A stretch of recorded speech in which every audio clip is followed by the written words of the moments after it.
한국 사람이라면 올인이라는 단어를 떠올리면 그 2003년도에 한국에서 히트쳤던 드라마 그 올인이라는 드라마가 아마 생각이 나시는 분이 여러 분 계실 겁니다. 이 드라마가요, 그 당시에 시청률 40%를 육박할 정도로 국민 드라마라고 해도 과언이 아닐 정도로 좀 히트를 쳤죠. 그리고 거기 남자 중고 주인공이었던 이병헌 씨는 그 해에 그 SBS 연기 대상을 받을 정도로 이 올인이라는 드라마가 히트를 쳤습니다. 그 드라마의 그 내용은요, 간단하게는 이런 내용이에요. 그러니까 카지노를 배경으로 하면서 이 이병헌 남자 주인공이 파란만장할 삶을 살게 되는데 그 배경이 카지노예요. 그러니까 카지노에 올인하면서 살아갔던 이 남자 주인공이 여자 주인공인 송혜교를 만나면서 그 올인의 그 포커스가 이 카지노에서 이 사랑하는 여인으로 바뀌게 된 거예요. 그러면서 이 파란만장하고 이 어둠의 삶 가운데 있던 이 남자 주인공이 이 사랑의 그 올인을 통해서 행복해진다는 그러한 간단한 내용인데 그 중간중간에 내용에 그 재미를 더하면서 그 당시에 상당한 시청률을 올렸던 드라마입니다. 우리가 올인이라고 이 단어를 보통 사용하게 되면요, 실은 이 올인이라는 단어가 이 일상적인 용어에서는 긍정적인 어떤 내용보다는 이 부정적인 내용에서 이 올인이라는 단어가 좀 종종 쓰이는 것 같아요. 여러분들 올인이라 그러면 어떤 문구가 생각이 나세요? 제가 한 가지 예를 들면 주식은 올인하면 된다, 안 된다? 안 된다라고 해, 그죠? 여러분 주식 하시는 분이 많지는 않으시죠? 예, 저도 뭐 주식의 주자도 모르긴 합니다만은 뭐 우리가 흔히 듣는 이야기로 주식에는 뭐 올인하면 안 된다, 예, 그런 이야기가 있고요. 요즘에는 또 올인하면 안 된다는 데가 있어요. 왜냐면 유튜버예요. 그래서 요즘 많은 사람들이 이제 유튜버를 많이 하잖아요. 참 재밌는 사실은 그 한국의 그 초등학교 아이들에게 장래 희망을 적으면 저희 때만 해도 어릴 때는 뭐 꿈이 뭐 대통령, 그리고 어떤 날 우리는 뭐 의사, 가장 인기 좋았던 넘버원이 선생님, 예, 그랬었거든요. 그랬는데 요즘에는 아이들이 넘버원이 뭐냐면 유튜버. 왜 유튜버냐면 돈을 많이 버니까 그런 것 같아요. 그래서 실질적으로 유튜브에서 돈을 많이 또 버시는 분들이 있는 것 같아요. 시대가 많이 바뀌게 된 거죠. 그런데 그 중에서 이게 많은 분들이 요즘 하는 이야기가 그렇기 때문에 유튜브로 올인하면 안 된다. 왜 많은 분들이 유튜브로 성공했다는 이야기를 들으니까 본인의 생업을 접고 유튜브로 전향하시는 분들이 종종 있어서 이렇게 실패를 많이 보시는 것 같아요. 그래서 유튜브도 올인하면 안 된다. 혹시 이 중에 유튜브 하실 분들 올인하시면 안 돼요. 제가 이 시간에 분명하게 그리고 확실하게 말씀드릴 것이 있습니다. 여러분들 삶 가운데에 올인해도 괜찮겠다라고 유혹이 우리 가운데 다가올 때가 있어요. 하지만 절대로 우리는 이 세상에서는 올인할 데가 없습니다. 제가 분명히 말씀드리지만 올인할 곳은 오직 한 곳입니다. 오직 한 분입니다. 예수 외엔 올인할 곳이 없습니다. 다르게 말씀드리면 여러분들이 성공하기 위해서는 오직 예수님께만 올인해야 된다는 사실입니다. 오직 예수 그리스도, just Jesus, only Jesus, 오직 예수님께만 올인해야 됩니다. 우리가 인생을 살면서 올인하지 않는다, 난 절대로 한 곳에 올인하지 않는다, 그럴 수는 없습니다. 우리는 무조건 올인을 해야 됩니다. 그것만이 삽길입니다.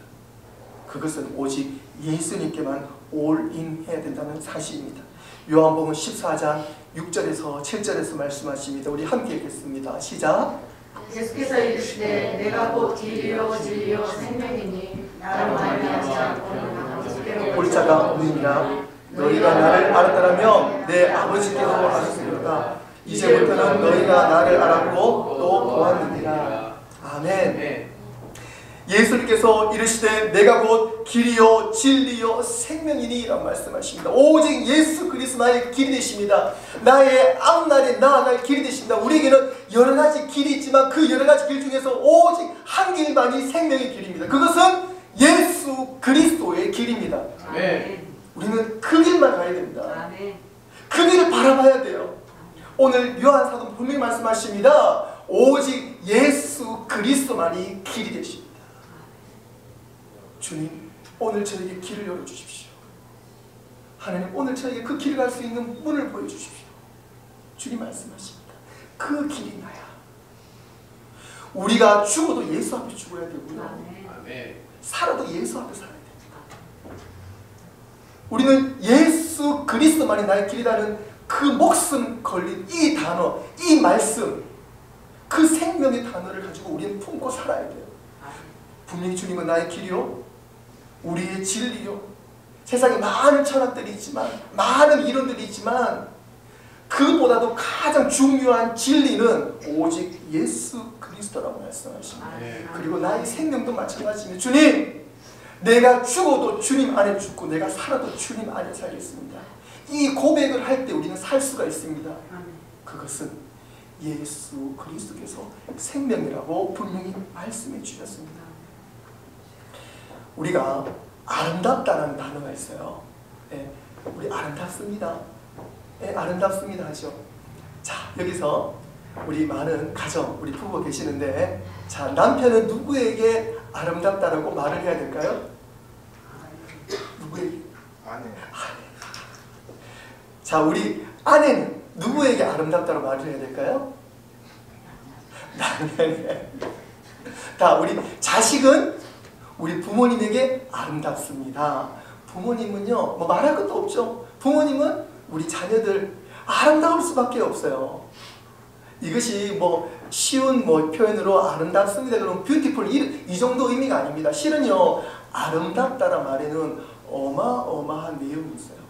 이 우리나라 말에 아름답다라는 이 아름이라는 의미는요, 나라는 의미입니다. 네, 아름답다 이 말은 나답다는 거예요. 그러니까 우리가 아내에게 아름답습니다 그러면 당신답다는 거예요. 그리고 내가 아름답다고 나다운 사람이에요. 그러니까 우리가 아빠에게 아름답습니다, 아빠답습니다, 엄마답습니다, 그런 말이에요. 그러니까 우리가 크리스찬이 아름답다 그러면요, 우리는 크리스찬답습니다는 거예요. 나답다는 거예요. 근데 이 나답다는 나답다, 그 속에 내가 진실해야 돼요, 거짓해야 돼요? 우리는 진실할 때 나답다잖아요. 우리가 보통 나답다 그럴 때요, 그 사람이 진실하지 않을 때 나답다 그러지 않아요. 우리는 진실할 때 나답다 그럽니다. 그 말인즉슨 아름답다라는 말 속에는 진실이 포함이 돼요.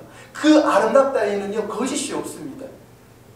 그렇기 때문에 우리는요, 무엇을 하든지 우리는 나다운 삶을 살아야 돼요. 그러니까 우리가 거울을 보면서 거울에 속에 보이는 모습이 나다운 모습, 그건 사실 표면적인 모습이죠. 실질적으로는요, 나답다는 것은 내 속에 내 모습이 진짜 아름다운지 아닌지를 판단하는 거죠. 그런데 내 속에 내가 있을 때 아름다울까요? 아니죠. all in 하는 예수 그리스도께서 내 속에 계실 때에 우리는 정말 나답게 된다는 사실입니다. 여러분, 나다운 모습을 찾기를 원하세요? 말씀으로 들어가야 됩니다. 기도로 들어가셔야 돼요. 우리가 거울을 보면서, 우리가 좋은 옷을 입으면서 역시 나는 옷이 잘 어울려, 역시 나는 한 인물에, 그게 아니잖아요. 정말 내 나다운 모습을 찾기 위해서는요, 우리는 예수님 안으로 들어가야 됩니다. 말씀 안으로 들어가야 돼요. 기도 안으로 들어가야 돼요. 그것밖에는 길이 없어요. 내 모습을 찾는 것은요, 말씀 안으로 들어갈 때에 나를 찾을 수가 있어요. 아멘. 그것만이 길입니다. 아멘. 우리가 부활주일 때 배운 단어가 있습니다. 제가 이 단어를 여러분들과 종종 써먹게 되는데요, 예수 부활, 이거 저는 너무너무 좋아하는 단어입니다. 내 속에 예수님 부활할 때에 나를 찾을 수가 있어요. 예수 아나스타시스, 예수 아나스타시스, 예수 부활 속에 내가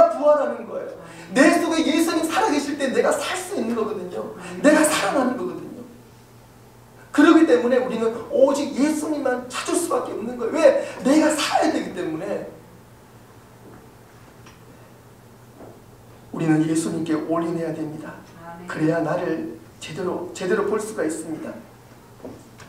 사도 바울은요, 그 당시에 최고의 석학이었고 존경받는 사람이었습니다. 그런 그가 다메섹 도상에서 빛 대신 예수님의 음성을 듣게 됩니다. 예수님을 만나게 돼요. 그러고 난 다음에 그는요, 진정한 자신을 찾게 된 거예요. 디모데전서 1장 15절에 말씀하십니다. 우리 함께 읽어볼까요? 시작. 믿보다 모든 사람이 받을 만한 이 말이요 그리스도 예수에서 죄인을 구원하시려고 세상에 나셨다 하였도다. 죄인 중에 내가 되겠습니다. 아멘. 아멘. 사도 바울이 디모데전서에서 말씀하십니다. 예수님 만나게 되니까요, 만나고 나니까 본인이 죄인이었대요. 그전에는 자기가 죄인인지 몰랐어. 자기가 죄수인지 몰랐어.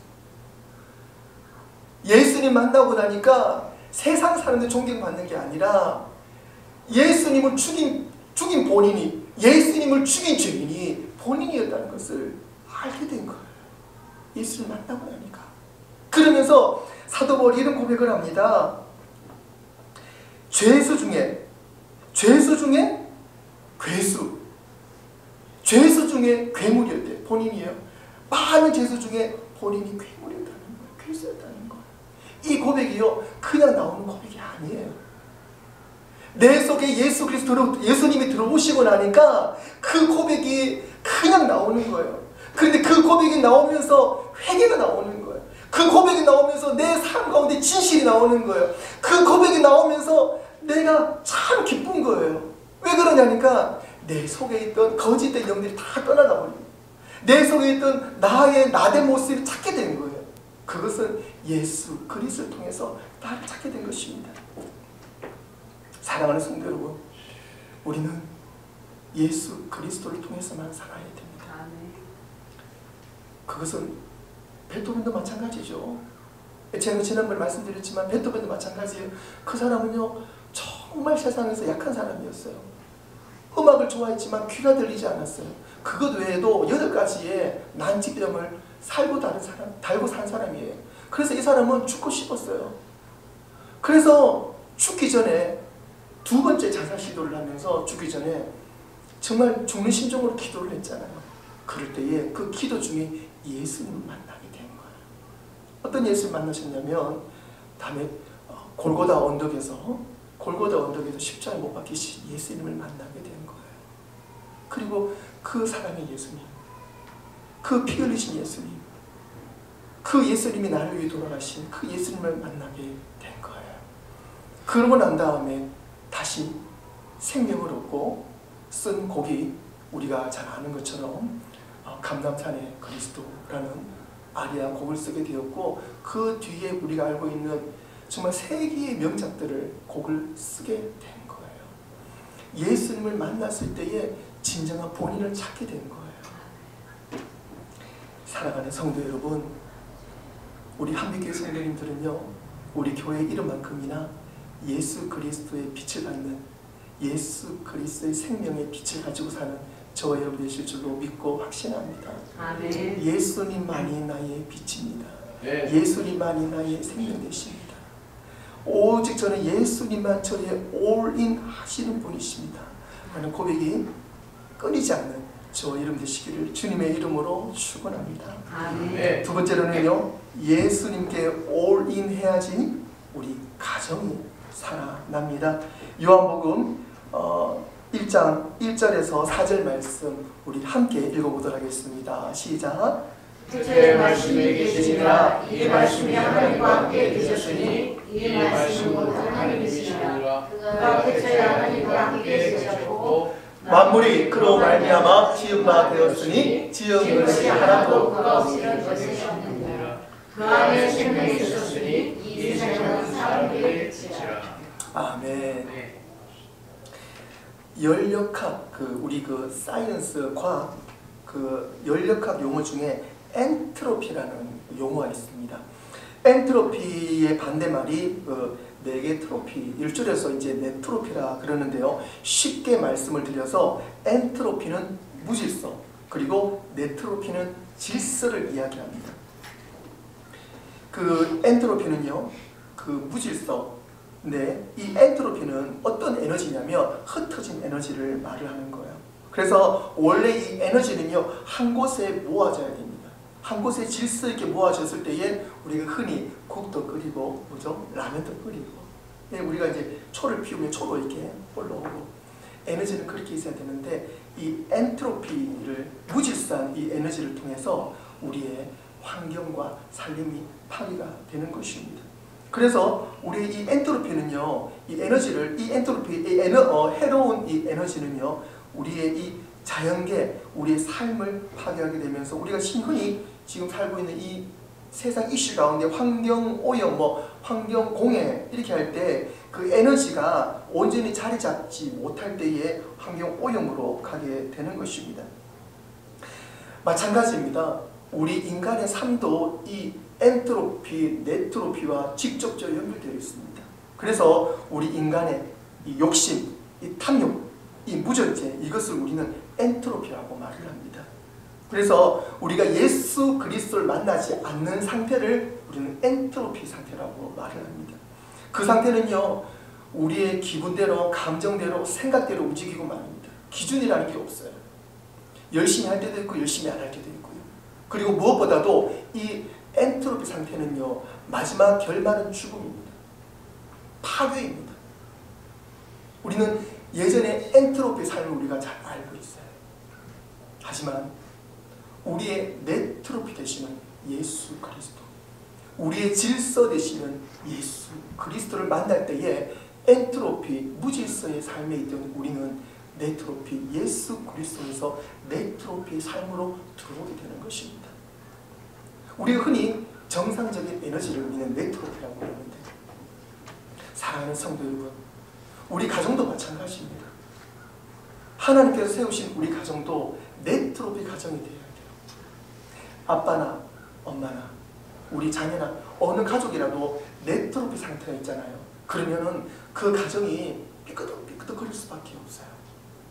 그런데 그 네트로피 상태에 있는 가정에 우리의 생명 되시는, 우리의 올인 되시는 예수 그리스도가 네트로피로 들어오셔야 돼요. 그래서 우리 아빠도 네트로피, 엄마도 네트로피, 우리 자녀도 네트로피로 살아갈 수 있도록 우리는 기도하고 네트로피 되시는 예수 그리스도가 우리의 진정한 질서가 되어 주셔야 돼요. 우리 가정이 그러한 질서의 가정이 되어질 때에 이 가정이 우리가 흔히 말하면 교회의 역할을 감당하잖아요. 지난주에 제가 설교를 하면서 그 미나리 이야기를 제가 결말 마지막 부분에 드렸었는데, 그때 제가 다 이렇게 못 드린 이야기가 있어요. 여러분들 대부분 아마 여기서 100% 아마 지난주 우리 친교 시간 나눠보니까 대부분 다 미나리 영화를 보신 것 같은데, 그 가족이 이 농촌으로 이제 이사를 오면서 아빠와 엄마가 둘 다 네트로피 상태, 아니 엔트로피 상태, 그죠? 이 아빠는 이 가장의 무기를 가지고 그 50에이크의 농장에 와서 내가 여기에 올인하겠다, 그러잖아요. 그럴 때에 이 와이프는요, 거기에 완전히 동조하지 못해요. 그러면서 본인은, 우리 가정은 여기서 정착할 수 없고 우리는 도시로 가야 된다, 거기서 정착을 해야 된다. 그 관계가 계속 삐그덕거려요. 그러면서 싸우게 되는 거죠. 그러면서 이제 어떤 결정이 되냐, 그러면서 집에서 막 다툴 때에 네트로피가 나와요. 거기서 엔트로피 두 사람이 다퉜잖아요. 다툴 때에 네트로피가 나옵니다. 그게 뭐냐면 딸 N과 아들이 종이 비행기를 접어요. 종이 비행기를 접어서 엄마 아빠가 엄성을 높여 싸울 때 거기에 종이 비행기를 던집니다. 그게 뭐냐면 사랑이에요. 이 아이들의 사랑입니다. 그걸 감독은 지금 우리에게 그걸 증거해주고 있는 거예요. 엔트로피 상황에 뭐가 들어가야 된다고요? 네트로피가 들어가야 돼요. 사랑이 들어가야 됩니다. 저와 여러분 삶 가운데에 예수 그리스도의 사랑이 들어갈 때에 그 엔트로피 상황이 네트로피 상황으로 무질서에서 질서로 바뀌게 됩니다. 그런데 저와 여러분, 우리는 질서의 삶을 살아야 돼요. 저와 여러분 가운데 복잡한 마음들이 있잖아요. 있을 때 그 복잡한 마음 그대로 두시면 안 돼요. 그곳에 예수 그리스도의 사랑이 들어가야 돼요. 그래서 우리 삶이 질서를 유지해야 돼요. 질서를 유지해야지 하나님의 지상 명령을 감당하게 됩니다. 그리고 이 땅에 있는 그 모든 엔트로피 상황을 네트로피, 하나님의 질서의 상황으로 바꾸는 그 역사, 그 역사는 저와 여러분들, 우리 교회에서 시작이 되고 우리 가정에서 시작이 된다는 사실입니다. 마찬가지예요. 그 영화에 보시면은요, 그 가족이 이런저런 일로 분란을 일으키다가 이 할머니마저도 이 반시불구가 되잖아요. 그러면서 이 아버지는 어떻게든 이 가정을 살려보고자 애를 쓰면서 그 농작물을 어렵게 키워서 도시에 나가서 이제 커넥터를 찾으려고 나가잖아요. 나가면서 그 아들이 심장병을 앓고 있으니까 그 아들의 병도 지금 계속 진료를 받고 있는데 어느 상태인지 보니까 감사한 것은 그 아들의 이 심장병이 많이 호전된 상태예요. 그리고 그 농작물을 받아줄 수 있는 그 커넥터도 연결돼 가지고 나름 아버지는 흡족하게 상황이었는데 그때까지도 와이프와의 그 관계가 좋지 않으면서 와이프와 그 남편과의 그 삐걱거리는 그 관계가 이혼의 위기까지 가는 순간이 그 도시의 그 옥상에서 이루어지는 그 장면이 있어요. 보시면은 장면이 있어요.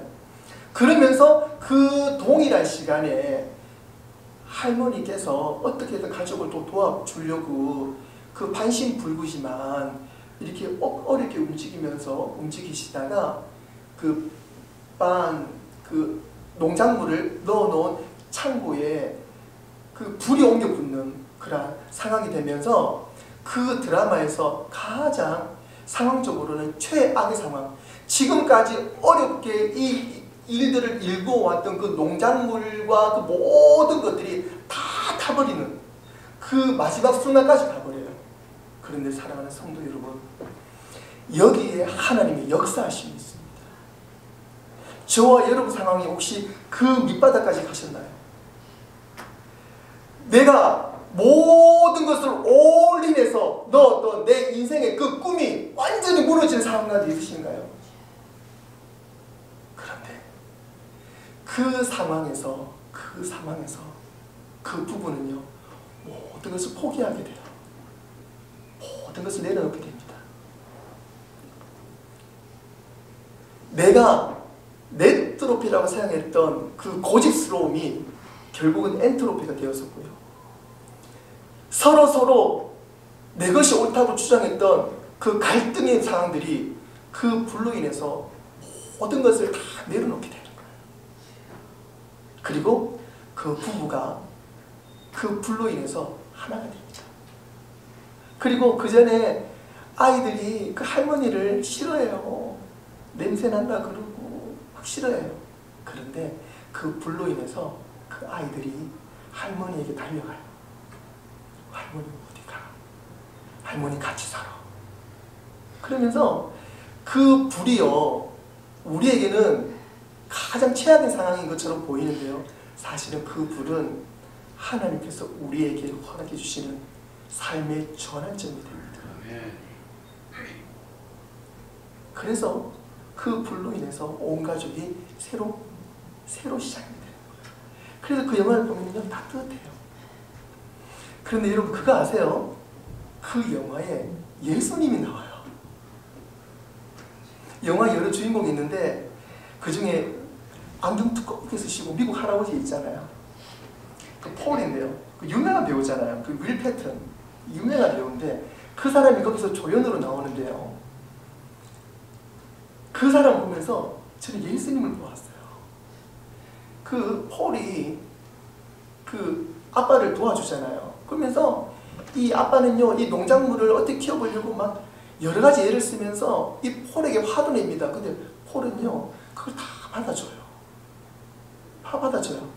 그러면서 본인 노하우도 알려주고요. 그리고 할머니가 아플 때에 기도도 해줘요. 그 장면 보셨어요? 십자가를 지고 가요. 도로에서 그 폴이 십자가를 지고 가요. 그 영화에서 그 장면이 왜 나올까 싶죠. 예수님은 우리 옆에 계세요. 십자가를 지신 예수님은 우리 옆에 계시오. 좀 더 정확하게 말씀드리면 예수님은 우리 속에 계세요. 그 예수님을 붙잡아야 돼요. 예수님께 올인해야 됩니다. 그것만이 살 길이에요. 예수님을 붙잡을 때에 우리는 살 수 있어요. 예수님밖에 없어요.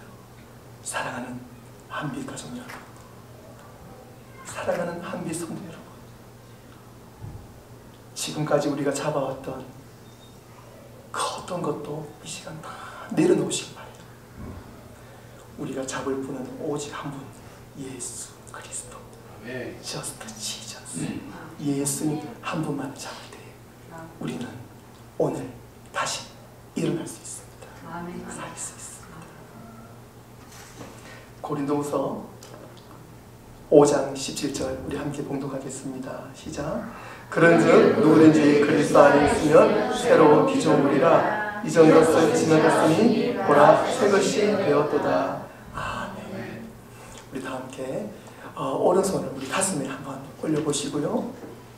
우리 이 시간 한 1분 정도 기도하실 때 사랑의 예수님, 우리의 생명의 예수님, 오늘 이 시간 주님께 고백합니다. 이제 저의 모든 인생은 예수님께만 올인하겠습니다. 주님 저를 살려주시옵소서. 우리가 이 시간 말씀을 생각하면서 우리가 이 시간 고백하는 시간 기도하도록 하겠습니다. 함께 기도하겠습니다.